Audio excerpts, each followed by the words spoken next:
और ये माँ बाप क्या सिखा रहे हैं कि बेटा वो दूल्हा भाई आएंगे, जीजा जी चोरी करिए चोरी। क्या तालीम तुम्हारे मजहब में, हमारे मजहब में दी जा रही है? चोरी करियो। और तुम कितने सीधे हो भोले, कोई बड़ा आदमी नहीं डांटता, तक किसी ने रोका ही नहीं, सांप चुर गए खुश हो रहे हैं कितने। अब वो उस चोर से डिमांड पूछी जा रही है, थाने को फोन क्यों नहीं किया? पकड़वा दो, सजा दो, बारात आएगी टूटी फूटी आएगी जी। चोर से डिमांड पूछी जा रही है, बताओ क्या डिमांड है तुम्हारी? उसने कहा 8,000 मांगे, उसने 8 या 10 मांगे 10। चलो 10,000 मांग ली। दूल्हा मियां कुछ कम कर रहे हैं, अब साहब बोली चल रही है, बोली वो कह रहे हैं साहब 7 ले लो, 8 ले लो, 8 ले लो, 8 का नहीं इतने ही, वो भी नीचे नहीं उतर रहे हैं जैसे उसके बाप कमाल है वो जी। बिक्री चल रही है, कोई टोकता ही नहीं, कोई बोलता ही नहीं। तुम्हारा मजहब कितना पाकीज़ा, कितना सच्चा, मगर यहां पे क्या चल रहा? बोली चल रही है दूल्हा मियां के जूतों पे, चोरी के माल पे, सबके सामने चोरी की चोरी और ऊपर से सीना जोरी। एक बूढ़े मियां आए, बुजुर्ग आए, बोले क्या बात है? बोले ऐसे थे। बोले ऐसा करो 9,000 में निपटाओ बेटा। ये बूढ़े मियां का फैसला। अगर मदरसे में छोटे होते तो इन्हें भी भूत बना दिया था, डंडे मारते मारते। पूछा गया का 9,000 में निपटाओ, और ऊपर से जुमला क्या बोले ना दूल्हा मियां से, अरे बोले दो, ये तो बच्चों का हक है, दे दो दो। इनसे ये पूछो चोर और चोरनी का हक जानते हो क्या? तुमने कह तो दिया, क्या हक है? कहां है तुम्हारा इल्म, कहां है तुम्हारी तालीम? कोई बोलने वाला ही नहीं, कोई पूछने वाला ही नहीं, बच्चों को चोर बना रहा है। यहीं से शुरू हो रहा, यहीं से। इतने में दूल्हा मियां के अब्बा आ गए, बोले क्या बात है? बोले साहब ऐसे ऐसे बात है, 9,000 में हमने फैसला कर। बोले नो नहीं, मेरे बेटे की शादी, खुशी का दिन है आज, पूरे के पूरे 10 निकाल के दे दे, 1 रुपया भी कम नहीं करूंगा, खुशी का दिन है। चले गए, दे दिया 10। किसे? चोरों को, डकैतों को। दुल्हन को लेके कार में बैठे बच्चों ने कार घेर ली। तुमने थाने को फोन किया कि उग्रवादियों ने कार घेर ली? इनकी भी डिमांड 8 और 10 पे अटक गई। फिर बड़े मियां ने 9 में फैसला कर। फिर अब्बा आ गए, क्या बात है? बोले खुशी का दिन है, पूरे 10 दे दिए, यहां भी 10। अब इमाम साहब ने निकाह पढ़ाया, इमाम साहब ने निकाह पढ़ा दिया। इमाम साहब से पूछा गया तुम्हारी क्या डिमांड, तुम बोलो। इमाम साहब बोले 10,000। बस अब यही दूल्हा मियां का अब्बा को भी मौत आ जाती है जी। मौत का लफ्ज थोड़ा सख्त है, माफ करना जी। ये मुहावरा है, मतलब दूल्हा मियां के अब्बा भी अब बेकार हो जाते हैं। समझ रहे मेरी बात जी? असली माना को छोड़ चुका है अब यहाँ पे। दूल्हा मियां के बाप, उनकी भी हालत खराब, सारे लोग बिगड़ गए। चोरों को तुमने दे दिए, डकैतों को भी दे दिए, और जो मस्जिद का इमाम है, हाफिज कुरान और आलिम है, और जो निकाह पढ़ा रहा, इससे दो खानदान एक हो रहे जी। एक लड़की एक लड़का रिश्ते इस दिवाज में मुंसलिक हो रहा है। ये कुछ नहीं, अब कोई नहीं बोलता कि हक है दो या नहीं। फौरन दूल्हा का बाप बिगड़ गया, इमाम का दिमाग खराब हो गया, कहीं 10,000 चल रहे, सदर साहब को बुलाओ, फौरन इमाम को निकलवाओ। सदर साहब को अपनी सदारत का डर था, खौफ था। बोले इमाम साहब तुम अपना बोरिया बिस्तरा बांध लो, मैं जाके मदरसे से दूसरा ले आऊंगा जी। ऐसी बात कब तक तुम्हारी सदारत चलेगी? कब तक निकलवाते रहोगे? एक दिन वो होगा, फातिहा पढ़ने वाले नसीब नहीं होते जी। अल्लाह ना करे ऐसा दिन आए। कब तक निकलवाते? लाले पड़ गए आज। पूछा एक साहब से ना, बोले ये सदर साहब है मदरसे, बोले वो हजरत बस सोचा ना जिंदगी में दीन का काम कर लूं, बड़ा दुख दर्द दीन, बड़ा गम सुना रहा है, बड़ा दुख। जब बच्चों को पूछा मैंने कहा कहां पढ़ रहे हैं, तो वो इंग्लिश मीडियम में पढ़ रहे हैं। एक सदर का भी बच्चा मदरसे में नहीं पढ़ रहा। ये तेरा दुख कैसा है? तो झूठ बोल रहा है। मदरसे की वजह से तुझे सदारत का ओहदा मिल गया, तू इस ओहदे के चक्कर में मर रहा जी। वरना अगर मोहब्बत होती तो तेरे बच्चे हाफिज कुरान होते, तेरे बच्चे आलिम के बच्चे मदरसों में नहीं पढ़ते। क्यों?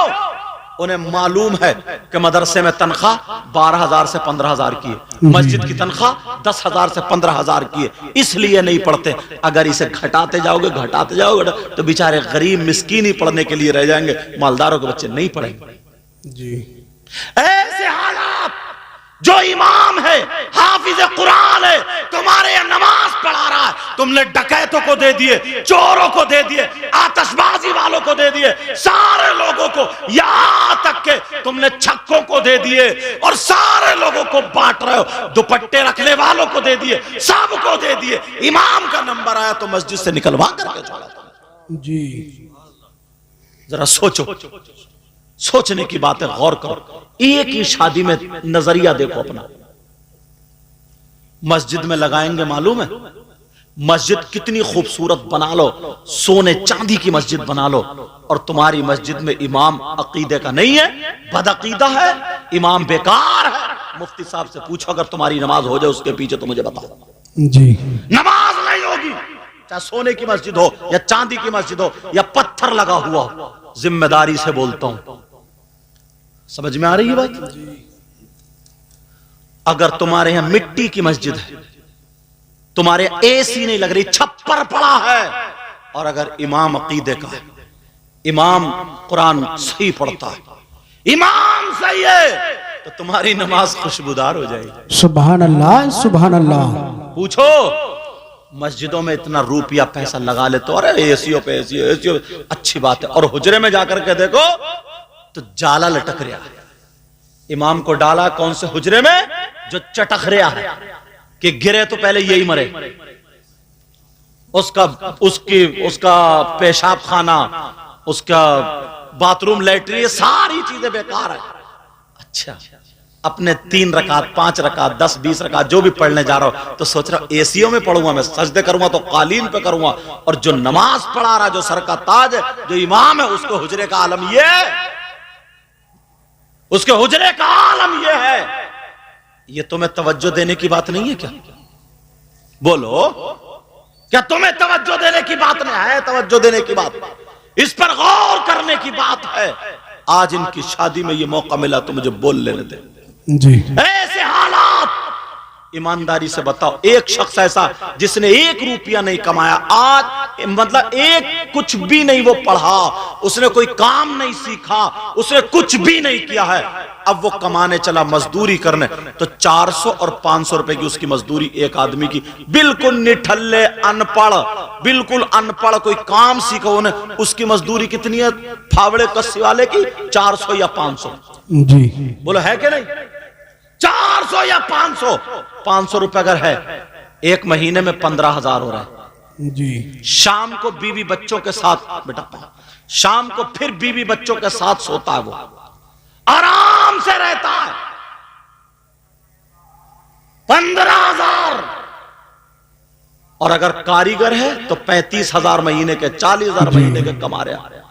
यार, इसने कुरान हिफ्ज कर लिया तो इतना बुरा कर लिया, ये आलिम हो गया, बुखारी शरीफ पढ़िए, नबी तो ये फरमाते हैं, चाहे कितने बड़ा मालदार हो, पैसे वाला हो, इज्जत दौलत वाला हो, नबी फरमाते हैं खैरुकुम मन तअल्लमल कुरान व अल्लमा, तुम में सबसे बेहतर वो है जो कुरान पढ़े पढ़ाए, सीखे सिखा, उसको नबी बेहतर बता रहे हैं। और तुम जरा देखो, 35,000 वो कमा रहे, 40,000 वो कमा रहे।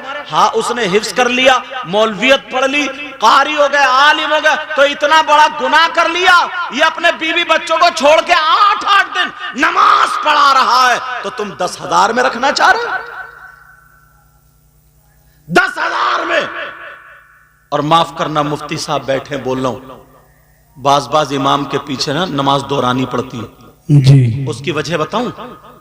हमारी कौम जो है ना, हमारी कौम, मैं अपनी तकरीरों में कहता हूं, हाँ, हमारी कौम सबसे ज्यादा सस्ती 2 चीजें खरीदती है, 2 चीजें अपनाती है, एक कुर्बानी का बकरा, एक मस्जिद का इमाम। जी। यहां नहीं देखती नमाज होगी नहीं होगी, समझे उससे पढ़ना आ रहा है नहीं आ रहा, समझे उसके मसाइल कुछ थोड़े बहुत याद है नहीं है, कोई मतलब नहीं है, बस लहरा मार रहे। एक तो ऐसे बढ़ रहे मुस्तकीम, अरे हम मुफ्ती साहब से पूछियो नमाज होगी क्या?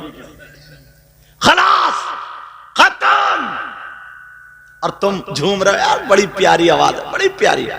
तुम्हें क्या पता किसके खेत में किधर को पानी कट के जा रहा है। क्यों? तुम्हें सस्ता मिल जाए, 8,000 का मिल जाए, 10,000 का मिल जाए और खुश होते हैं हमें यार अब के इमाम सस्ता आया, वही सस्ता बढ़िया आया। और वो कुर्बानी का बकरा ना बिल्कुल मरा खुरा, पोंक चल रही है उसकी पोंक, दस्त चल रहा है उसके दस्त, बेचारे को 3-3 दिन भूखा रखा गया। और जैसे कुर्बानी का बरसीन उसके मुंह में ठूसा जा रहा तो पोंक नहीं चलेगी।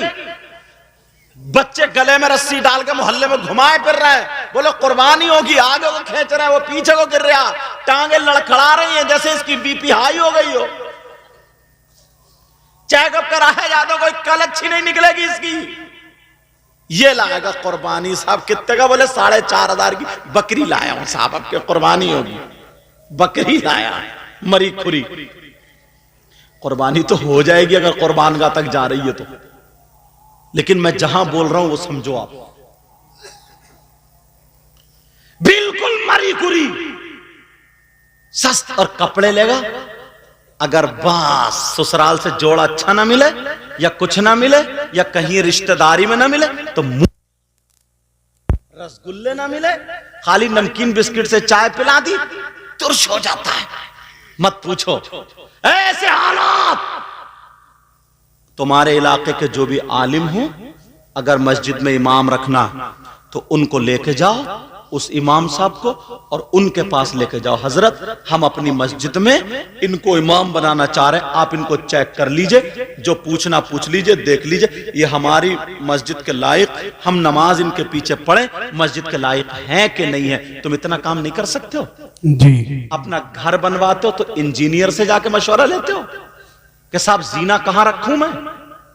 एक घर बनवा रहा, गाड़ी खरीदता तो पहले मैकेनिक को देखता कि जरा इसके इंजन पे नजर मार लिए, और इमाम अपनी मर्जी से रख रहा हो, तुम्हें क्या पता कहां लहरा मार रहा है ये? तुम्हें क्या पता ये कहां जा रहा है? तुम्हें क्या पता इसका अकीदा अच्छा है कि नहीं है? तुम्हारे इलाके के जो मुफ्ती साहब हो उनके पास ले जाओ और ले जाकर को हजरत हम इनको रखे, भरपूर इतने पैसे दो ताकि उनकी नियत इधर उधर खराब ना हो। जी। 8,000 रुपए देते, खर्चा पूरा नहीं होता, वो तावीज करने बैठ जाता। अब उससे तावीज आता नहीं है, उधार लिए थे जो गिन के दे रहे। देना भी सुन्नत है, लेना भी सुन्नत है, मगर दोनों देना ना। तो रख दो आराम से बेटा। देना भी सुन्नत है, लेना भी सुन्नत है, मगर तरीका सुन्नत नहीं है। तरीका भी सुन्नत अपनाओ, देखने सुनने वालों को भी डिस्टर्ब ना हो, पढ़ने वाले को भी डिस्टर्ब ना हो, समझे, इस अंदाज से दे जाओ, समझे, दोनों। हालांकि हुजूर सल्लल्लाहु अलैहि वसल्लम ने भी चादर पेश की, जी, समझ रहे। पहले जैसे लोग गड्डी उछालते थे, थूक लगाए और ऐसे करके जैसे नाचने वालों के ऊपर बाजेदारों पे ऐसे करके लुटाते थे, अब वो शायरों पे लुटा रहे हैं, इतनी इसकी आवाज और निकल रही है। जी। लेकिन सुनो, मैं जो बता रहा था वहीं पे पहुंचो। अब वो क्या करने लगता है? 6,000 में उसका तो खर्चा होगा नहीं, 8,000 तावीज करने बैठ गया। वो किताब खरीद के लाया, शमा शमिस्तान रजा, या कोई और किताब खरीद के लाया। अब वो इतना पढ़ा हुआ भी नहीं है। अब आया, अब बोले हाँ तावीज करता हूं, लड़के उसके पीछे घूम रहे हैं। साहब कौन सा तावीज लड़कों को चाहिए हो, तुम खुद समझते हो, बोलना जरूरी नहीं। अब वो उल्टे सीधे काम करने लगा।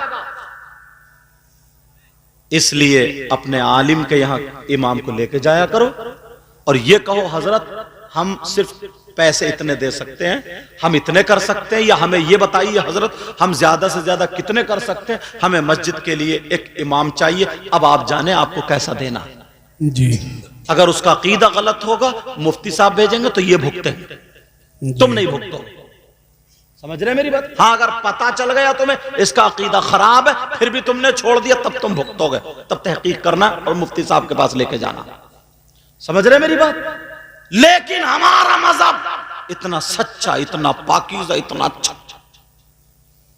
अभी बात चल रही थी तो बताया था, लोग बोल देते मैरिज हॉल में शादी और इसमें शादी उसमें शादी। एक बात बताओ, पब्लिक बढ़ रही है ना, लोग बढ़ रहे हैं, घर छोटे छोटे हैं।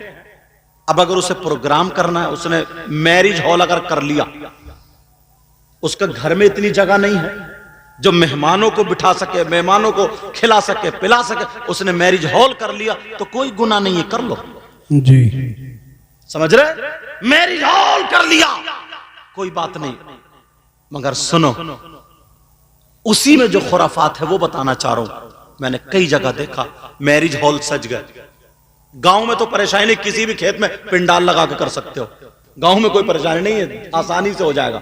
लेकिन सुनो, मैरिज हॉल के गेट पर जो 4-4, 5-5 लड़कियां, फूलों की डलिया, उसमें फूलों की पत्ती ऐसे पड़ी और गेट पे खड़ी हो गई, जो भी आ रहा वेलकम वेलकम, वो मार रही है फूल की पत्ती और बार बार जो यहाँ के कपड़े संभाल रही, एक मारा वेलकम और यहाँ के कपड़े जो मारा वेलकम, यहाँ के उफ उफ जो हो रहा। इतने नादान तो तुम हो नहीं, ये हंसने की बात नहीं है। इनका बाप कहां है, इनकी मां कहां है, इनका भाई कहां है? ये लड़कियां जो खड़ी हैं, ये जवान, इनका कोई नहीं है क्या? अब अगर इजाजत हो तो मुफ्ती साहब की मौजूदगी में हदीस तुम्हारे सामने रख दूं। जी। नबी फरमाते हैं सलासा ला यदखुलून अल जन्नह अल आक़ु लिवालिदै वद्दयूस व रजुलतुन निसा। नबी फरमाते मेरी उम्मत में 3 किस्म के लोग ऐसे जो जन्नत में नहीं जाएंगे। जी। कितनी किस्म के बोलो? 3। और कौन कह रहे हैं? कौन कह रहे हैं? नबी। जी। और नबी जिसको जन्नत से रोक दे तो कोई मुफ्ती साहब ले जाएंगे? नहीं। कोई पीर साहब ले जाएंगे? नहीं। और पीरों की तो मत पूछो, बात पीर तो इतना बड़ा नालायक है, सबसे ज्यादा कब्रिस्तान में इसी पीर को मारा जाएगा कम वक्त। जी। अरे ऐसा ऐसा निकल लिया, नमाज पढ़ता नहीं, टांगे फैला दी, औरतों से कह रहा पांव दबा। अब औरतें उसके पांव दबा रही हैं उस पीर के, और मर गया ना तो उसका इतना ऊंचा मजार बनता, उरस पे उरस। जी। नीचे फरिश्ते कूट रहे हैं और ऊपर चादर चढ़ रही है। जी हक है। समझे? ऊपर नारा और नीचे कुटाई। जी। वरना अगर कोई खुराफात का प्रोग्राम या नाच गाने का प्रोग्राम, मनोरंजन का प्रोग्राम अगर होता तो ये जितने बाहर टहल रहे हैं, ये खड़े हैं ना, ये टहलते नहीं होते, ये सब यहीं पे होते। मगर कोई बात नहीं है, इंशाल्लाह धीरे धीरे अगर आप लोग मेहनत करते गए और इन उलमा का साथ देते गए तो एक दिन वो होगा, ये भी सब इंशाल्लाह अल्लाह और रसूल के जिक्र में शामिल हुआ करेंगे। अब से आप तकरीबन 20 साल पीछे जाइए और देखिए, आप 20 साल पीछे, कहीं और नहीं, इसी गांव में आप ले लीजिए। इस गांव का नाम क्या? नीम खेड़ा बजेड़ा। अच्छा, इसी गांव में आप 20-25 साल पहले जाइए, आप तब भी शादी होती थी और आज भी शादी होती है। इस गांव में मैं गांव की आपके बुराई नहीं कर रहा हूं, एक मिसाल इसलिए दे रहा हूं ताकि जहन में बात आ जाए। कोई दिन ऐसा जरूर आया होगा जिसमें नाचने वाली औरतें आई होंगी शादी में। 20-25 साल पीछे जाइए और आज वो है, आज वो दिन है कि मुफ्ती आजम संभल यहां मौजूद है। जी। हुजूर अहसन मियां, उनके बारे में भी वो भी तशरीफ ला रहे हैं। जी। ये लाएंगे इंशाअल्लाह। और भी अच्छे अच्छे उलमा और ये गुनाहगार भी हाजिर हुआ है। तो अब ये बड़ी बात नहीं है कि ये इन नौजवानों की मेहनतें, और जलसों से फर्क पड़ता है, मगर जलसों में कुछ पहलू इस्लाही रहना चाहिए। जी। ज्यादातर नौजवान मोबाइल से सर्च करके अपने आप को संवारने की कोशिश करते हैं। जी। मोबाइल में अगर आप सुनोगे तो ज्यादातर आपको पता नहीं चलेगा ना कि मौलाना तकरीर करने वाला कैसा है, जी। इसकी तकरीर कैसी है, ये कौन से मसलक से ताल्लुक रखता है, ये क्या है, कहां का रहने वाला है? नहीं, आपने उसके कपड़े देख लिए, चमक धमक देख ली, उसका रोना धोना देख लिया, उसके बोलने चालने का अंदाज देख लिया। आपको तो अंदाज का पता ही नहीं है ना, क्योंकि आप तो पीछे से एक्टिंग बाजी देखते हुए आए हैं। बुरा मत मानना, आप तो पीछे से गानों वाला लहजा सुनते हुए, इसी वजह से आप अंदाजा लगा लीजिए। एक ही स्टेज पर दो शायर पढ़े, एक सीधे अंदाज में नात शरीफ को नात शरीफ के ढंग में पढ़े, और जरा एक मटक मुटक के और इधर आधर और गानों के ढंग में पढ़े। फिर देखिएगा नौजवानों, पता चल जाएगा कौन सी ज्यादा समझ रहे हैं। जी हक है। अगर लहजा आप पहचानते हो तो, नहीं पहचान सकते आप लहजा। तो इसलिए अगर मोबाइल को इस्तेमाल करें और इसको सुने, आप तकरीरें सुने या इसमें बयान सुने, तो तुम्हारी बस्ती में जो आलिम हो, तुम्हारे इलाके में जो आलिम हो अहले सुन्नत वल जमात का, उससे कहो हजरत हमें आधा घंटा एक घंटा मिलता है, हम तकरीर या बयान सुनना चाहते, हम कौन से आलिम का बयान सुने, हम इसको सुन रहे हैं, इसके बारे में बताइए। इसको सुने या नहीं सुने, वो आलिम है, वो जानता है, वो सही बता देगा। जी हक है। आपको पता, बहुत अहले हदीस घुस गए इसमें, मोबाइलों पर अहले हदीस घुस गए और अब उन्हें पता ही नहीं है, उन्हें मालूम ही नहीं है।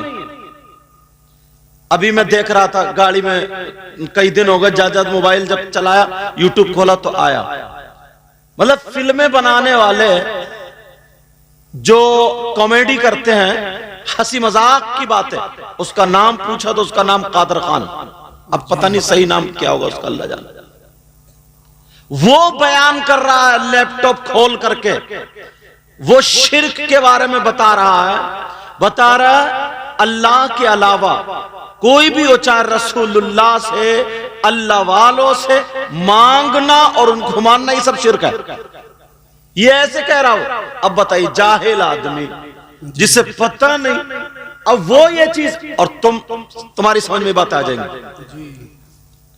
तो इसलिए मैं कह रहा हूं, अगर तुम्हें मोबाइल चलाना, ये बांधना पड़ेगा। लड़के ज्यादातर मोबाइल चला रहे हैं, ज्यादातर अगर मोबाइल चलाना है और देखना, तकरीरें सुनना, बयान सुनना, तो अहले सुन्नत वल जमात के जो उलमा, उनकी तकरीरें सुनो जी, उनका बयान सुनो। अरे यही तो हमारा झगड़ा, आपका झगड़ा वहाबियों से क्या? जरा तवज्जो रखना मेरी इस बात पर। क्या कोई नबी गुमराह हो सकता? नहीं। आप खुद बताओ, क्या कोई नबी माज़अल्लाह गुमराह हो सकता?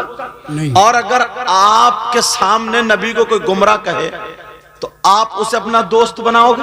नहीं। उसे अपना इमाम बनाओगे? नहीं।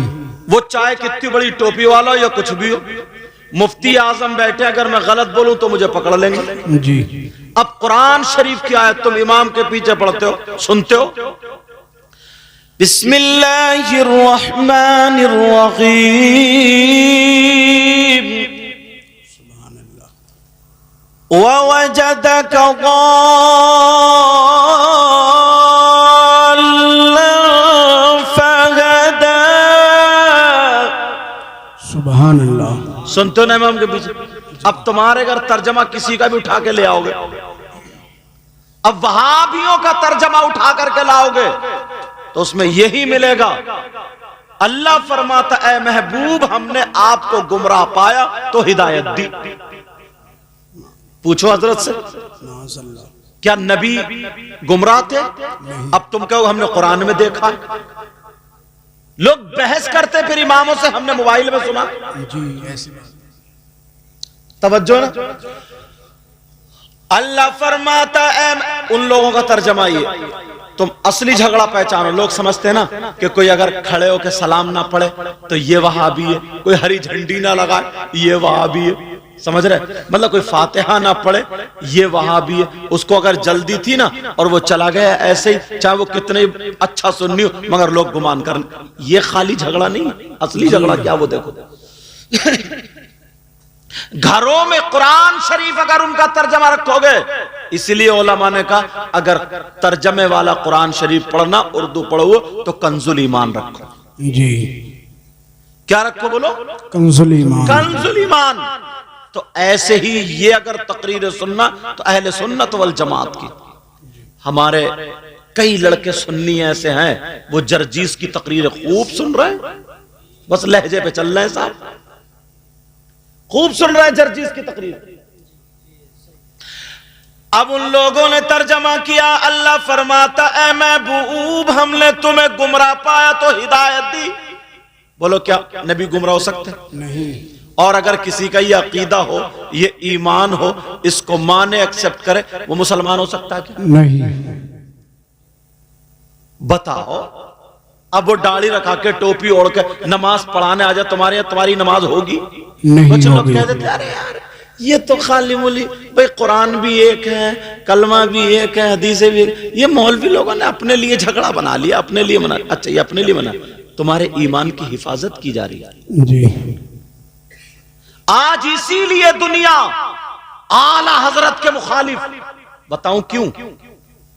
कुछ खानकाओं में ऐसा हुआ कि खूब साहब ढोल बज रहे हैं, समझे, मज़ामीर और ताशे गाजे बाजे कव्वालियां, उल्टी सीधी बातें। अब किसी ने पूछ लिया कि साहब अगर कहीं के उर्स में या कहीं और अगर ये नाचने वाली औरतें ताली बजा बजा करके औरतें अगर कव्वाली गाएं, या आदमी जो फासिक और फाजिर है वो कव्वाली गाएं, तो क्या जायज है? ना जायज? आला हज़रत ने नहीं, ना जायज हराम, जाहिर सी बात है।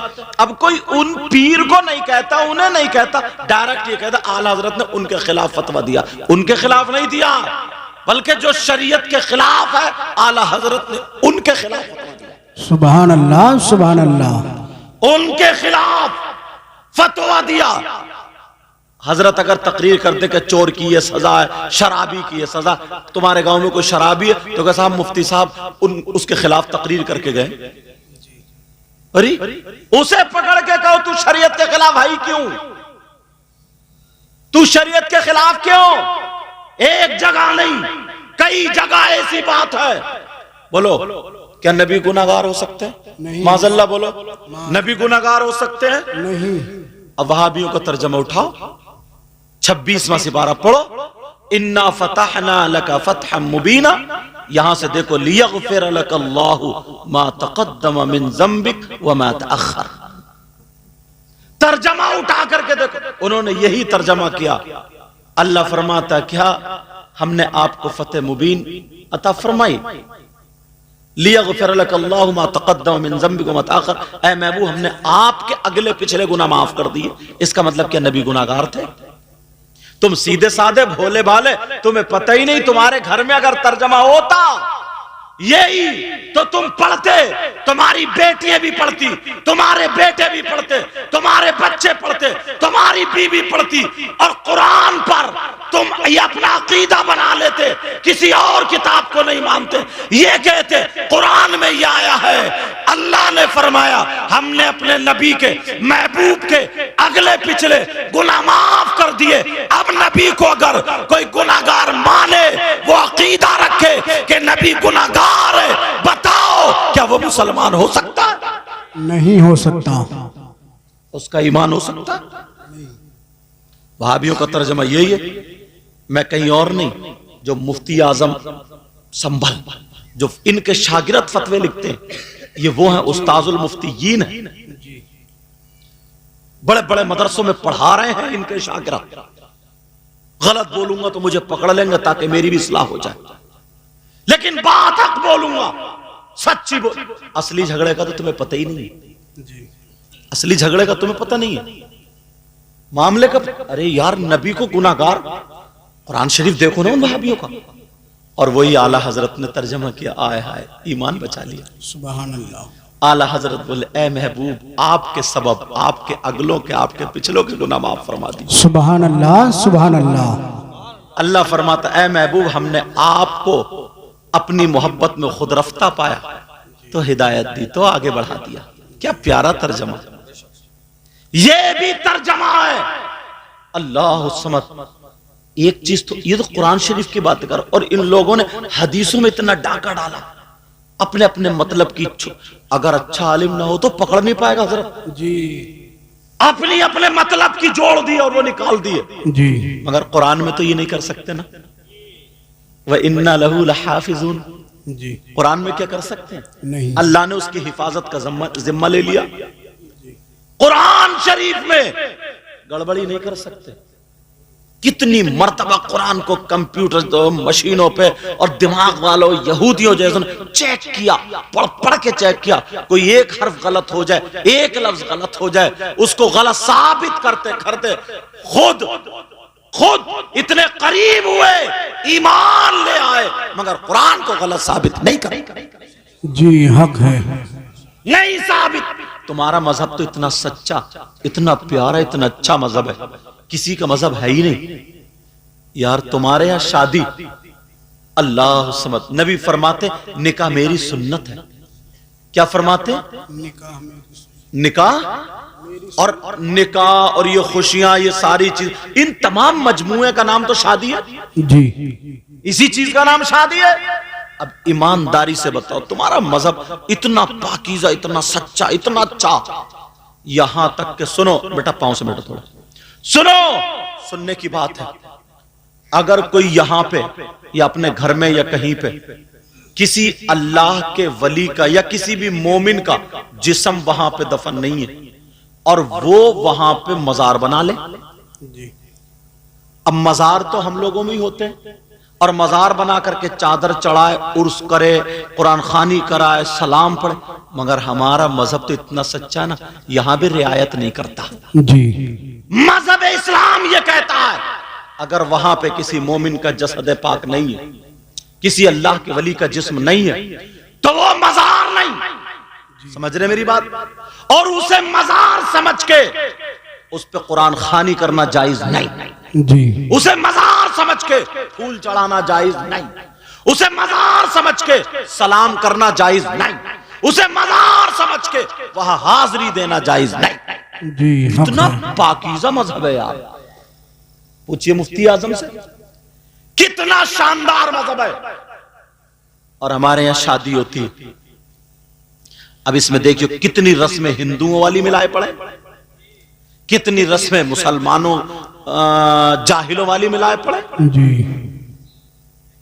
आतिशबाजी, शादियां तो हजरत आदम अलैहिस्सलाम से लेकर के अब तक होती चली आ रही है। आतिशबाजी इतनी छूट रही है, इतनी छूट रही है, इतनी छूट कि मत पूछो, मत पूछो। और नजरिए इतने खराब है ना, नजरिए। अगर इजाजत हो तो दो बातें बताऊं जी। शादी में देखना आप यार, बात आसान करके कहूंगा ताकि आपकी समझ में आ जाए। नजरिया देखना, आप अपने आप को देखना, हम किस रास्ते पर हैं पता चलेगा। कोई किसी के जूते ये मैक चुरा करके ले जाए, मुझे बताओ, तो उस मैक चुराने वाले को इनाम दिया जाएगा? नहीं। कोई चोरी कर ले तो उसको इनाम दिया जाएगा? मुझे बताओ, इनाम दिया जाएगा? नहीं। कि जितनी चोरी की है उसके एतबार से जो काजी साहब सजा उसकी बोलेंगे, जो हद होगी उसकी, वो सजा उसको दी जाएगी। और पूरी चोरी के ताल्लुक से अगर इस्लामी हुकूमत भी पीछे जो बातें कर रहे हैं वो बातें ना करे, ले गांव में लड़ाई और उधर बातें चल रही है। कुरान में अस्सारिकु वस्सारिकतु फक्तु ऐदियहुमा, समझ रहे मेरी बात? चोर चोरनी का हाथ काट, अगर इस्लामी हुकूमत इसके शराइत के साथ। लेकिन सुनो, तुम्हारे यहां शादी होती, जरा तवज्जो रखना इस बात पे, एक रस्म ऐसी निकाली जूती चुराने वाली। क्या रस्म निकली मुसलमानों में चोरी की? जूती नहीं चुरती है? अरे बोलो नहीं चुरती है?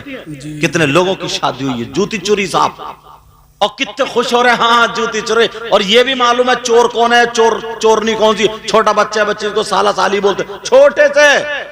क्या तालीम दी जा रही है तुम्हारे यहां? क्या बात है, मुसलमानों में क्या तालीम आज तक कोई टोकता ही नहीं, चोरी की तालीम। अब पूरा घर खुश है, पूरा घर। अब उसे चढ़ा दिया जाता, बच्चा फूल के कुप्पा। बड़े पीर साहब जब पढ़ने के लिए गए थे ना, छोटे से थे, मां ने 40 अशरफियां अंदर रख दी थी, तो पहली हिदायत ये की थी, बेटा झूठ मत बोलना। जी सुभान अल्लाह। ये हिदायत थी। चोरों ने पकड़ लिया, उनमें ये बच्चा भी था, बड़े पीर भी थे। सुना नहीं है तुमने? बड़े पीर भी थे, सबको लूटता हुआ आ रहा है, सब लोग अपने अपने पैसे छुपा रहे, कोई इधर कोई इधर। तुमसे कहा, किसी ने पूछा, छोटे मियाँ तुम्हारे पास भी कुछ है? कहा जी मेरी अशरफी में, मेरी सदरी में, जो भी बोले, मेरी ये जो लिबास पहने हूं इसमें 40 अशरफी। लोग हंस पड़े, लो इतने बच्चे में 40 टल गए। दूसरे ने पूछा, फिर यही कहा, सरदार ने बुलाया तो जुमला सुनने का। सरदार ने बुलाया, कहा ये बताओ, सारे लोग अपना माल चोरों से छुपाते हैं, तुमने चोरों को बताया क्यों? कहा इसलिए जब मैं घर से निकला था तो मेरी मां ने कहा था, बेटा कभी झूठ मत बोलना। जी।